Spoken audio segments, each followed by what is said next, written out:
والصلاة والسلام على سيدنا محمد وعلى آله وأصحابه أجمعين.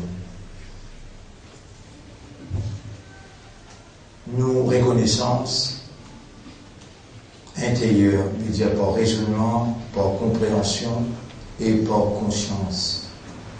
Nous, reconnaissance envers celui qui nous donne l'existence.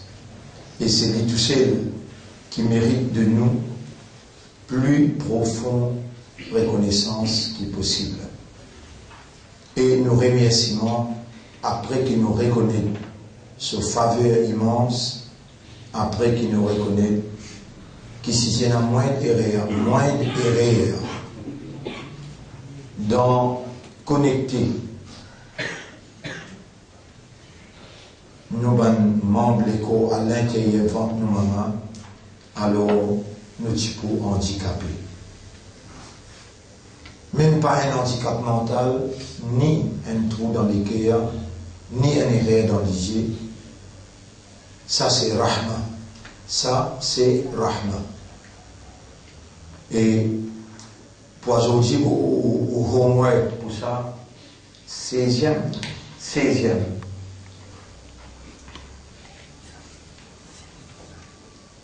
Session par l'ordre d'Allah consécutivement. Nous le 16e suivant, nous 16e leçon aujourd'hui. Pour ça, encore une fois, nous reconnaissons une faveur Allah et sa faveur là, il vient investir. Allah investit ce faveur l'homme les cœurs qui sincère. Quand on travaille continue sans arrêt, alors on finit connaît qui est dans une sincérité là-dedans. Sincérité là, il vient tous les deux côtés. Un des côtés l'enseignement, l'autre des côtés c'est lui qui peut recevoir l'enseignement. Et absolument besoin qu'Allah il trouve dans vous dit bien, et Allah il peut vous le dire bien pour vous. Tout ça c'est une confirmation très très importante pour l'homme. Les besoins connus. Est-ce qu'il se mettre peut apprécier les efforts qu'il peut faire dans nos départements et non seulement l'effort, patience, persévérance et tout ça là, c'est son propriété. Allah il met en place dans nous habilité pour faire l'effort, habilité pour persévérer et habilité pour patienter.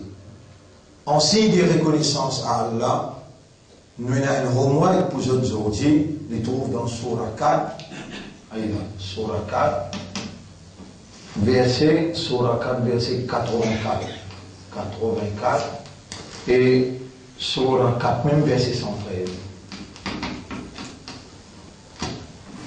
Ça dit là, je trouve moins, veut dire la case qu'on va aller ou besoin réviser et Surah 4. Allah peut dire walaula fadlullahi alaykum wa rahmatuhu. Surah 4, verset 84.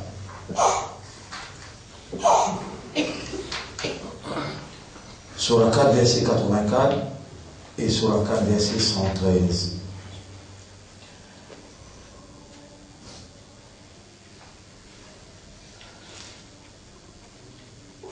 Surah 4, verset 84. ولولا فضل الله عليكم ورحمته. Oui, ayat 83, hein. Corrige ça, 84, l'année 83.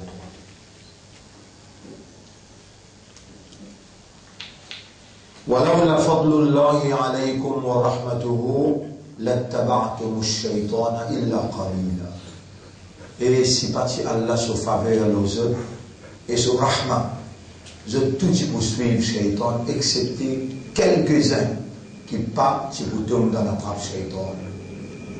Vous pouvez dire que c'est là, il y a des 3 fois, des 3 jours, ou bien des 3, une semaine de cela, mais là, nous avons sur évidence avec nous là. Et وَلَوْلَا فَضْلُ اللَّهِ عَلَيْكُمْ وَرَحْمَتُهُ. Et si pas si Allah se faveur, se fasse aux œuvres, et sur Rahma, لَاتَّبَعْتُمُ الشَّيْطَانَ إِلَّا قَلِيلًا. Je tout poursuivre Shaitan, excepté quelques-uns. فقاتل في سبيل الله لا تكلف نفسك وحرج المؤمنين. Alors lutter dans les sentiers d'Allah, personne pas pour soyez fort de ce camarade, pour soyez juste fort de وحرج المؤمنين, et motive ban croyant, motive ban qui n'a iman pour débouter et lutter dans les sentiers d'Allah.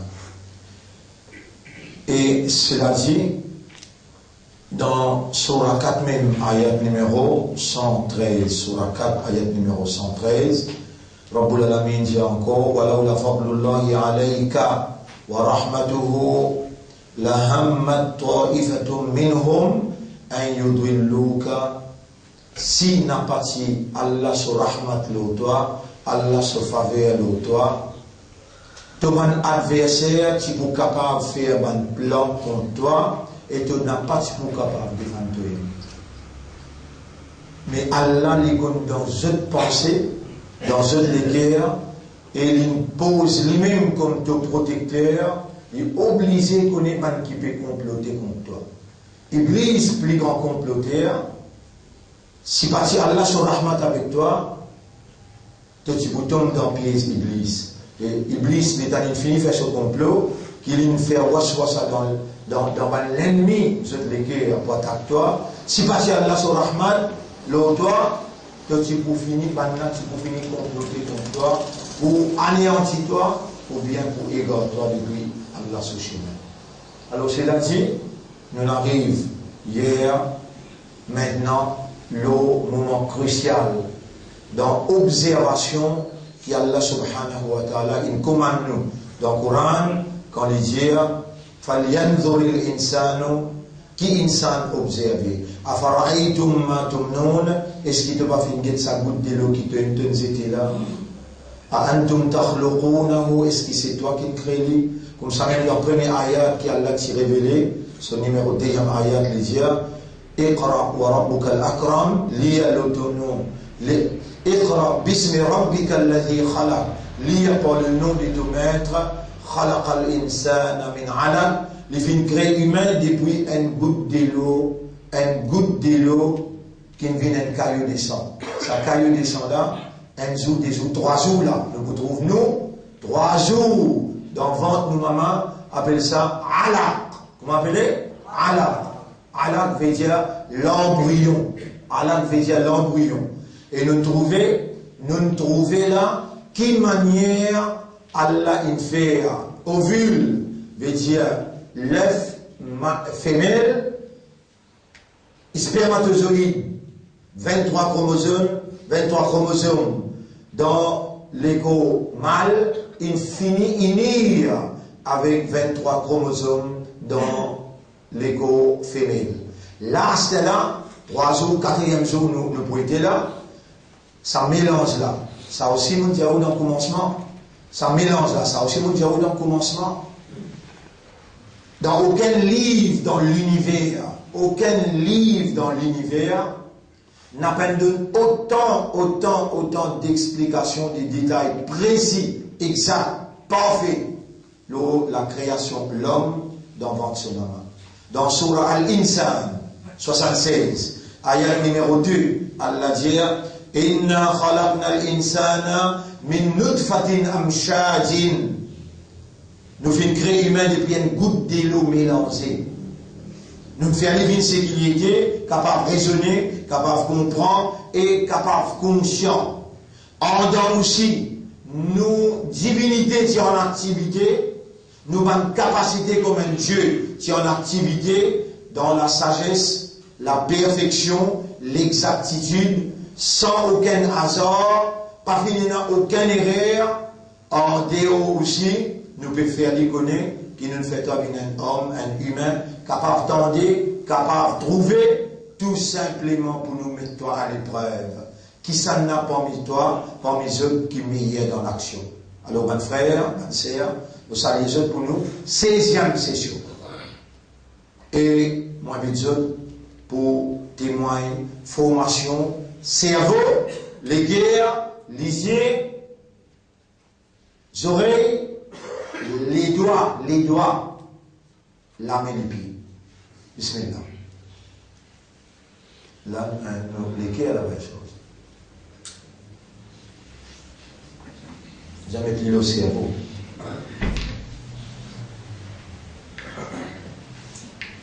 Voilà l'embryon, oui. La voix.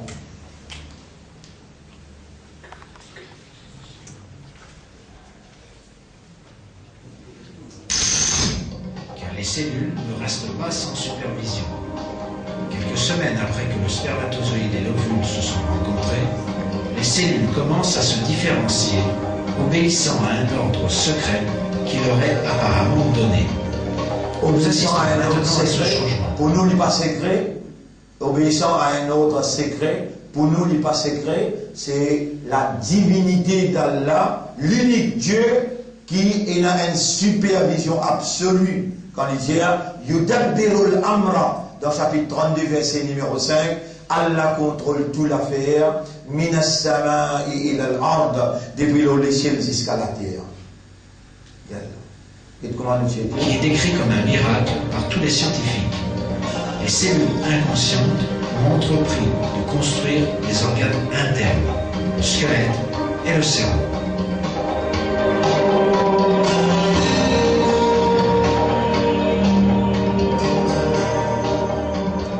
Les cellules cérébrales ont commencé à former de petites lacunes.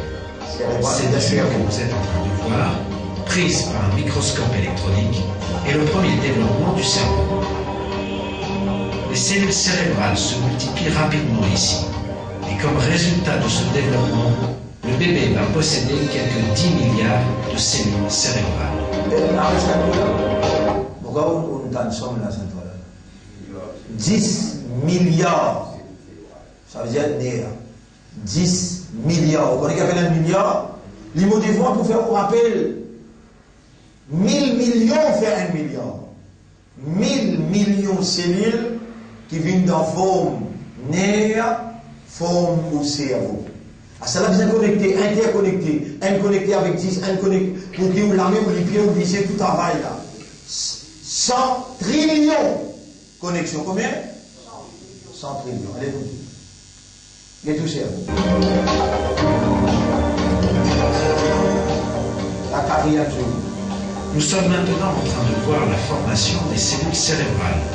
Chaque minute, 100 000 nouvelles cellules se rajoutent à cette collection. Chaque nouvelle cellule qui se forme se comporte comme si elle savait à qui elle appartient et à quelle cellule elle doit se connecter. Chaque cellule trouve sa propre place. De par un nombre infini de possibilités, elle rejoint juste la cellule qu'il faut.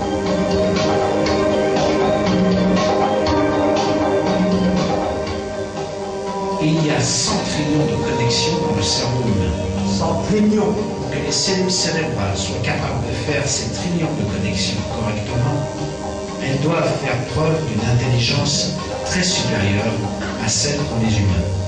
Toutefois, les cellules ne sont dotées d'aucune intelligence. Mais ce n'est pas seulement les cellules cérébrales, mais chaque cellule qui se divise et se multiplie dans l'embryon se dirige de la place où elle est d'abord formée, droit vers le point qu'elle doit occuper. Et Chacune retrouve la place qui lui est destinée. Et ici, si elle a à se connecter à n'importe laquelle des cellules, elle le fait. Donc, qu'est-ce qui fait que ces cellules, qui n'ont aucune conscience, suivent ce plan si intelligent? La construction au sein de l'utérus maternel continue incessamment. Quelques-unes des cellules subissant les changements commencent à s'étendre et à se contracter. Après cela, des centaines de milliers de ces cellules se rassemblent et celles-ci forment le cœur. Ce cœur continue à battre pour toute la vie.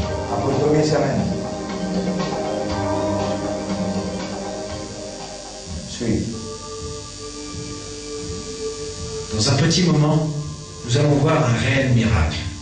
Ces cellules qui se tiennent indépendamment les unes des autres sont en fait des cellules veineuses.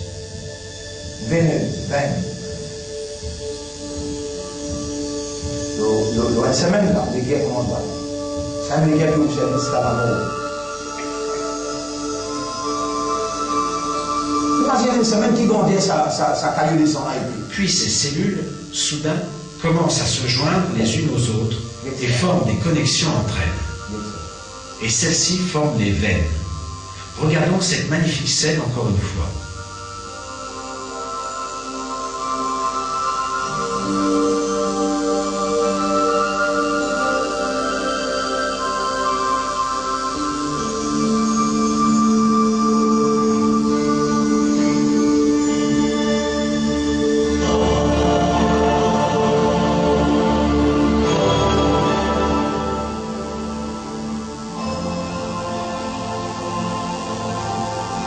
Toute la veine à le connecter dans ma place, dans ma membre l'épaule, vous allez travailler. Comment ces cellules ont-elles appris qu'elles devaient former des veines? Et comment peuvent-elles faire ça? C'est l'une des questions que la science n'a pas encore résolues. Les cellules veineuses finissent par fabriquer un système tubaire parfait, sans brèche ni trou. La surface interne des veines est lisse, comme si elle était fabriquée par des mains expertes. Ce système veineux parfait va bientôt commencer à transporter le sang à toutes les parties du corps du bébé. La longueur du réseau veineux est de plus de 40 000 km. Ceci est presque aussi long que la circonférence de la Terre. Tout la veine ensemble, 40 000 km. Le développement au sein de l'utérus maternel continue sans arrêt. Au cours de la 5e semaine, les bras et les jambes de l'embryon deviennent visibles. Cette bosse va bientôt donner un bras. Certaines cellules vont alors former les mains. 5e semaine. Mais dans un moment, quelques-unes de ces cellules vont faire une chose encore plus surprenante. Des milliers d'entre elles vont commettre un suicide en masse. Milliers de cellules commettent suicide. Pourquoi ces cellules se tuent-elles?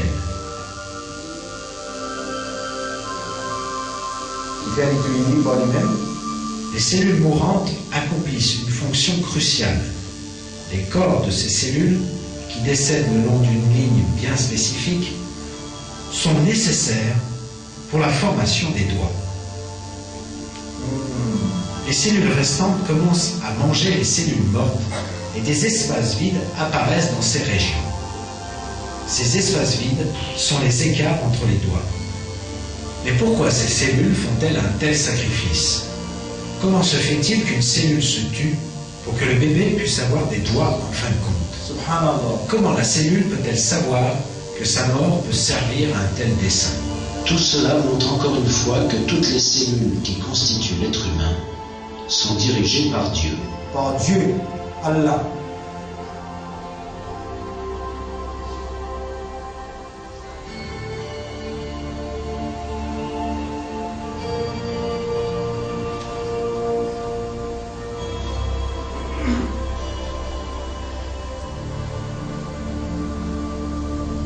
À ce point, certaines cellules ont commencé à former jambes.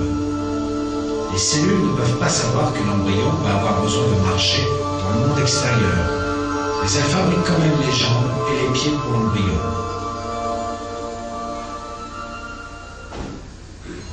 Vous êtes maintenant en train de voir le visage d'un être humain de 4 semaines.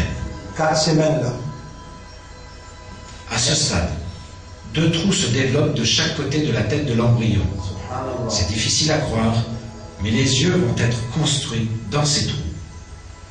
Le développement des yeux commence à la 6e semaine. Les cellules opèrent selon un plan incroyable pour des mois, et une par une, elles forment les différentes régions des yeux. Quelques cellules construisent la cornée, quelques-unes la pupille, et les autres les lentilles. Chaque cellule s'arrête quand elle a atteint la limite de la région qu'elle a à construire.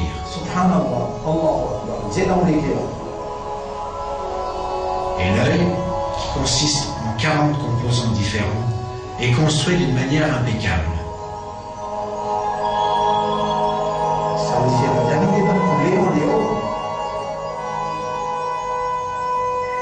De cette façon, l'œil, qui est accepté comme la caméra la plus performante du monde, permet à l'existence à partir de presque rien à l'intérieur de l'utérus maternel. Tenu compte du fait que la personne à naître va ouvrir ses yeux sur un monde plein de couleurs, et un œil a été construit parfaitement adapté à sa perception. C'est une couleur affectée les yeux là. Ça veut dire imparfait. Non, Allah connaît tout. En dedans, il grandit au tout. Les sons que cette personne qui n'est pas encore née va entendre et la musique qu'elle va écouter ont aussi été pris en considération. Les oreilles qui vont écouter cette musique ont aussi été construites dans l'utérus maternel. Dans l'utérus maternel. Ces cellules fabriquent l'instrument de réception des sons le plus fin du monde. Ces scènes nous rappellent encore une fois que la vue et l'ouïe sont en fait de grandes bénédictions que Dieu nous a accordées. Dieu en parle de cette façon dans le Coran. Et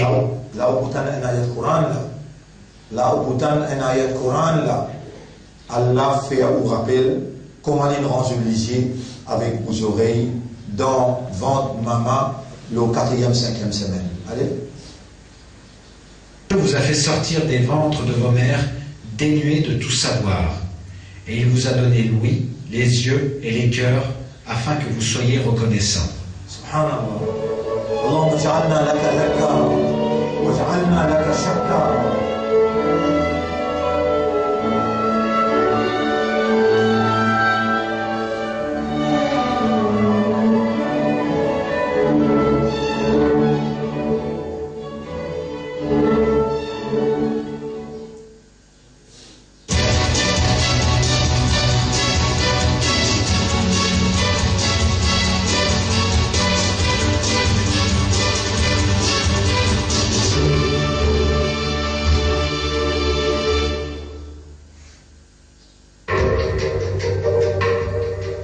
Toutes les informations que nous avons données jusqu'ici concernant le développement de l'embryon dans l'utérus maternel sont issues des recherches scientifiques de ces dernières 30 à 40 années.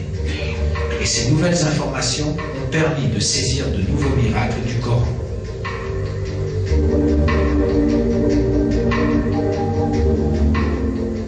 Jusqu'à récemment, on pensait que les os étaient formés en même temps que les muscles. Mais les dernières recherches ont révélé une vérité que les êtres humains ne savaient pas. Le tissu osseux se développe en premier, puis le tissu musculaire se forme autour des os. La chose intéressante est que cette nouvelle découverte a été révélée il y a 1400 ans dans le Coran.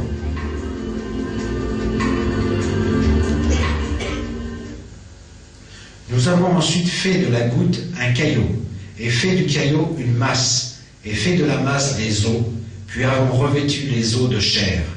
Ensuite, nous l'avons transformé en une autre créature. Gloire à Dieu, le meilleur des créateurs.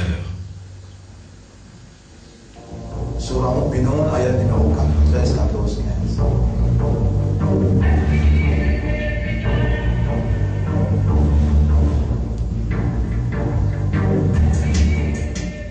D'un autre côté, la recherche scientifique dans l'embryologie a montré que le bébé passe par 3 stades dans l'utérus maternel.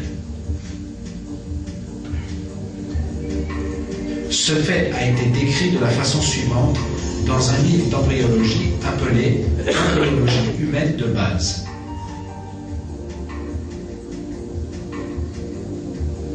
La vie dans l'utérus passe par 3 phases: pré-embryonnaire, les premières 2 à 5 semaines, embryonnaire jusqu'à la fin de la 8e semaine et fétale, de la 8e semaine à la naissance. Cette information qui a été apportée par l'utilisation de la technologie moderne est le résultat de longues années de recherche. Elle a été néanmoins donnée par le Coran il y a 1400 ans. Ces 3 phases dans l'utérus maternel sont annoncées dans le Coran de cette façon.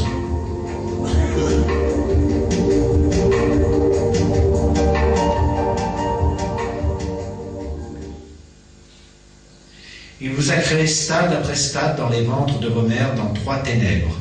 Tel est Dieu votre Seigneur. À lui appartient toute la royauté. Il n'y a pas de divinité à part lui. Comment pouvez-vous donc vous en détourner? Subhanallah.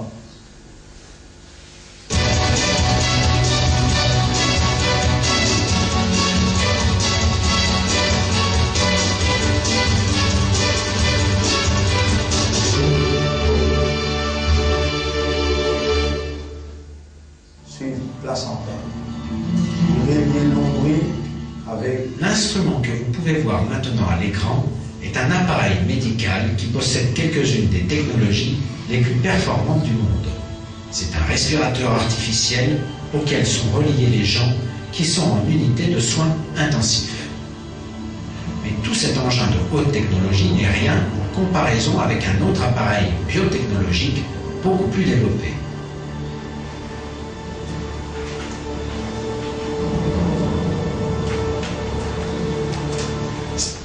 Hautement sophistiqué est le placenta, qui entoure l'embryon dans l'utérus maternel et subvient à tous ses besoins.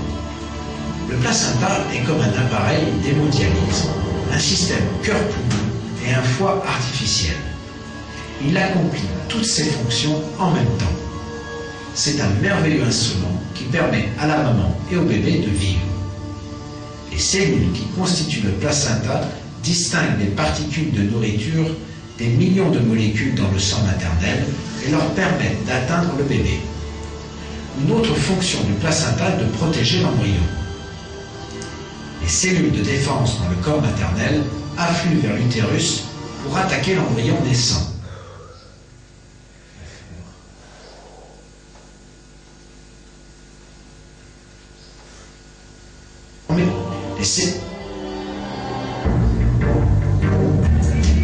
De vos mères dans 3 ténèbres. L'engin de haute technologie n'est rien en comparaison avec un autre appareil biotechnologique beaucoup plus développé, tentable de protéger l'embryon.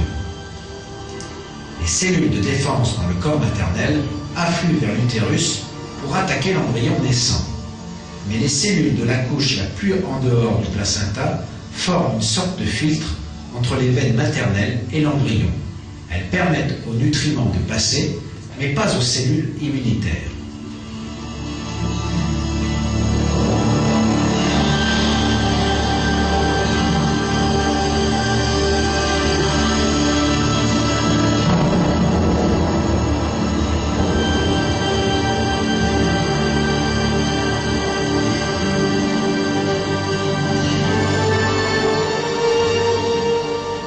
Si le travail d'assistance aux besoins de l'embryon naissant était donné à un être humain et non au placenta, l'embryon ne pourrait survivre plus de quelques minutes. Car l'humanité ne possède... Si, calme bien sa phrase-là. Est-ce qu'il y a une possibilité de faire une phrase encore là? Mais là, le cause de Rahma, Allah. Écoute sa phrase-là bien. Écoute sa phrase-là bien. Car l'humanité ne possède pas le type de technologie nécessaire. Les cellules de la couche la plus en dehors du placenta forment une sorte de filtre entre les veines maternelles et l'embryon. Elles permettent aux nutriments de passer, mais pas aux cellules immunitaires.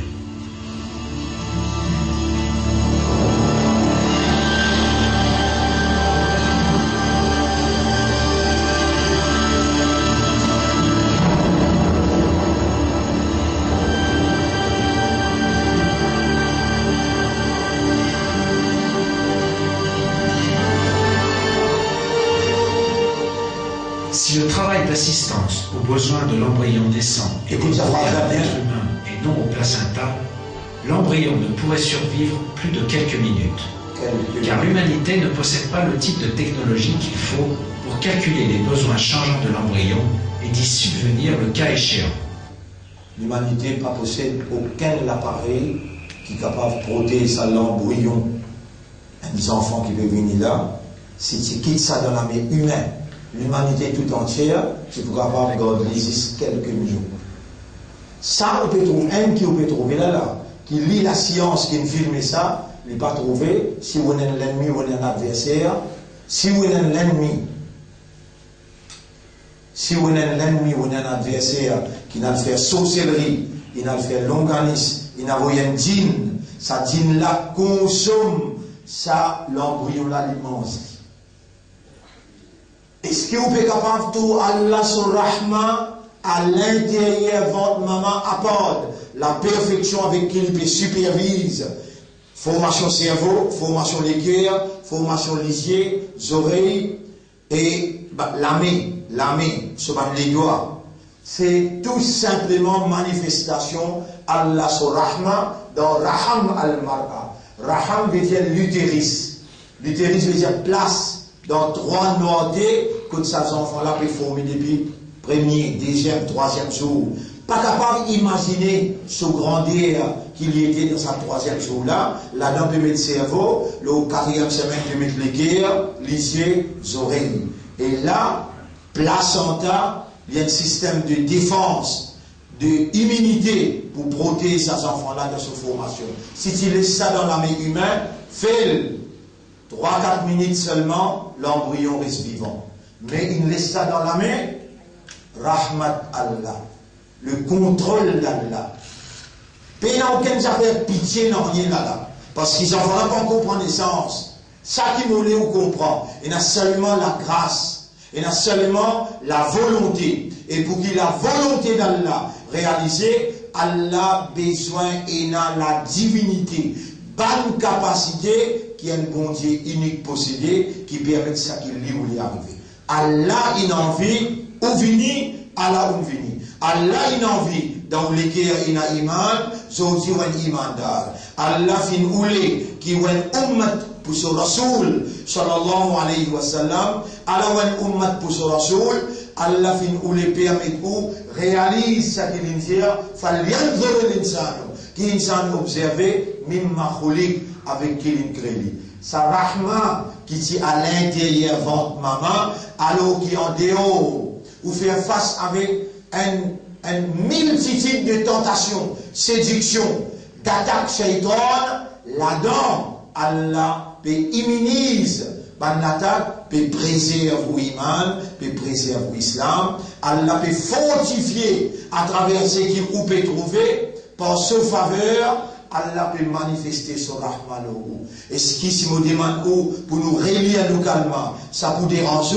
Moi, je vous dis toujours, moi, Ashhadu Allah ilaha illallah. Encore une fois, Ashhadu Allah ilaha illallah. Oh Allah, nous pouvons prendre l'engagement avec toi comme une créature.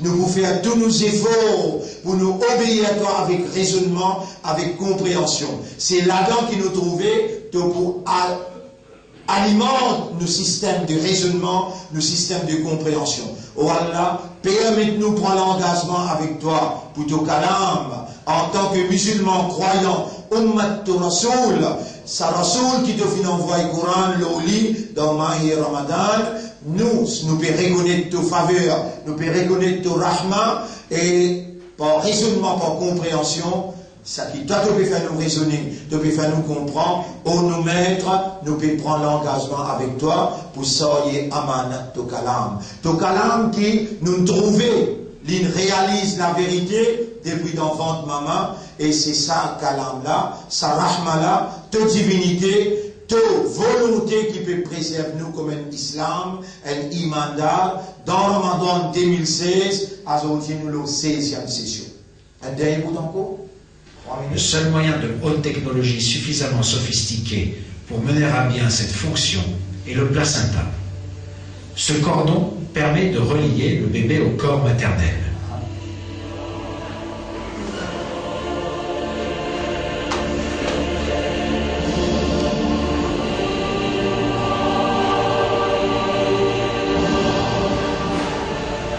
Ce cordon, qui est coupé et jeté après la naissance, est en fait une vraie merveille d'ingénierie et accomplit des tâches vitales pendant 9 mois. Il contient une veine et 2 artères. Subhanallah.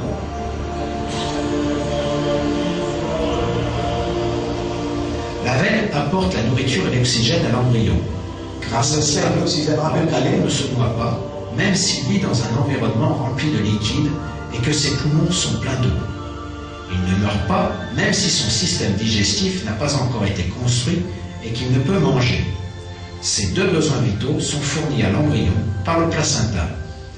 Les artères éliminent le dioxyde de carbone et les déchets produits par la nourriture du corps du bébé.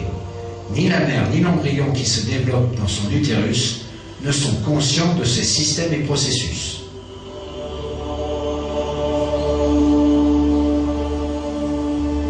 Vous avez nager dans des bougies virées.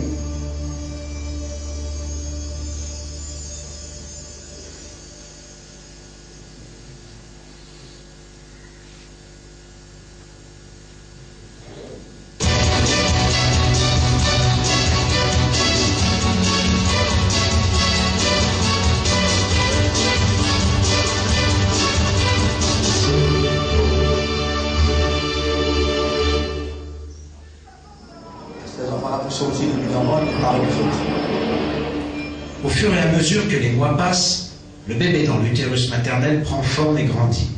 Il devient prêt à affronter le monde extérieur. Le temps est maintenant venu pour le stade final, la naissance. Mais il y a de graves dangers qui attendent le bébé dans le ventre de sa mère. Le bébé va naître en sortant de l'utérus de sa mère et en passant entre ses os pelviens, et ceci constitue une menace pour ce bébé. Durant la naissance, la tête du bébé va être aplatie dans ces espaces étroits et son crâne va subir une forte pression. Mais ici encore, une précaution particulière a été prise pour protéger la santé du bébé. Les os du crâne du bébé sont mous. En outre, et contrairement aux adultes, ils ne sont pas fusionnés entre eux. Grâce à cela, les os sont capables de glisser l'un sous l'autre durant la naissance. Les fentes entre les os empêchent le crâne d'être écrasé durant ce processus. De cette façon, le bébé naît en bonne santé et son crâne et son cerveau ne sont pas endommagés.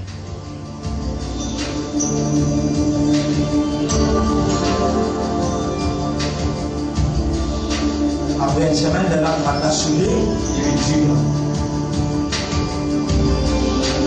Quand c'est des connaissances qui a là, et ça c'est perfection qui a là.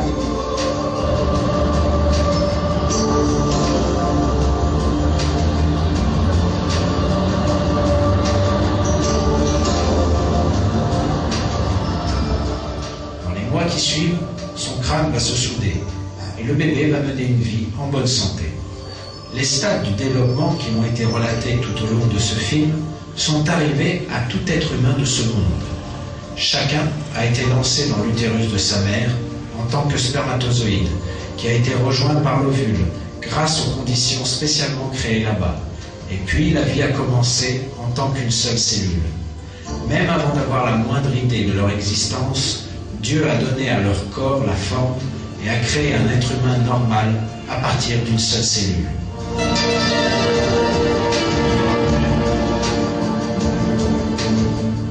Chacun dans ce monde doit réfléchir à ce fait. Et il est de votre devoir de réfléchir comment vous êtes venu à ce monde et d'être reconnaissant envers Dieu. N'oubliez pas que notre Seigneur, qui a créé nos corps, va nous recréer après notre mort et va nous enjoindre à rendre compte de la bénédiction qu'il nous a accordée.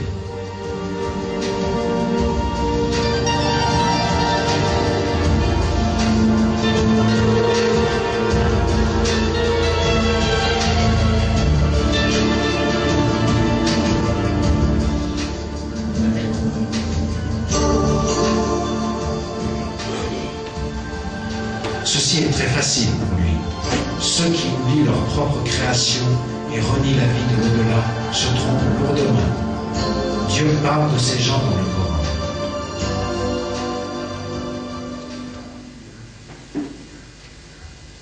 L'homme ne voit-il pas que nous l'avons créé d'une goutte et le voilà devenu un adversaire déclaré? Il cite pour nous en exemple, tandis qu'il oublie sa propre création. Il dit qu'il a redonné. أولم يرى الإنسان أنا خلقناه من نطفة. Bien dans Surah Yasin. Est-ce qu'il est humain pas trouvé qu'il nous crée avec une goutte d'eau sauté qui collait? فإذا هو خصيم مبين. Alors qu'il est un adversaire direct avec nous. وضرب لنا مثلا. Il met l'exemple devant nous, il commence à dire وضرب لنا مثلا ونسي خلقا. Il oubliait comment il crée dans votre son maman et ونسي خلقا قال من يحيي العظام وهي رميم. Alors il dit qui s'en a pour créer les os quand il dit la poussière. قل جلي يحييها الذي أنشأها أول مرة. Le même pérégrine, c'est lui qui s'y crée la première fois. C'est la vie et des ossements une fois poussière. Dit, celui qui les a créés une première fois leur redonnera la vie. Il a la connaissance complète de toute création.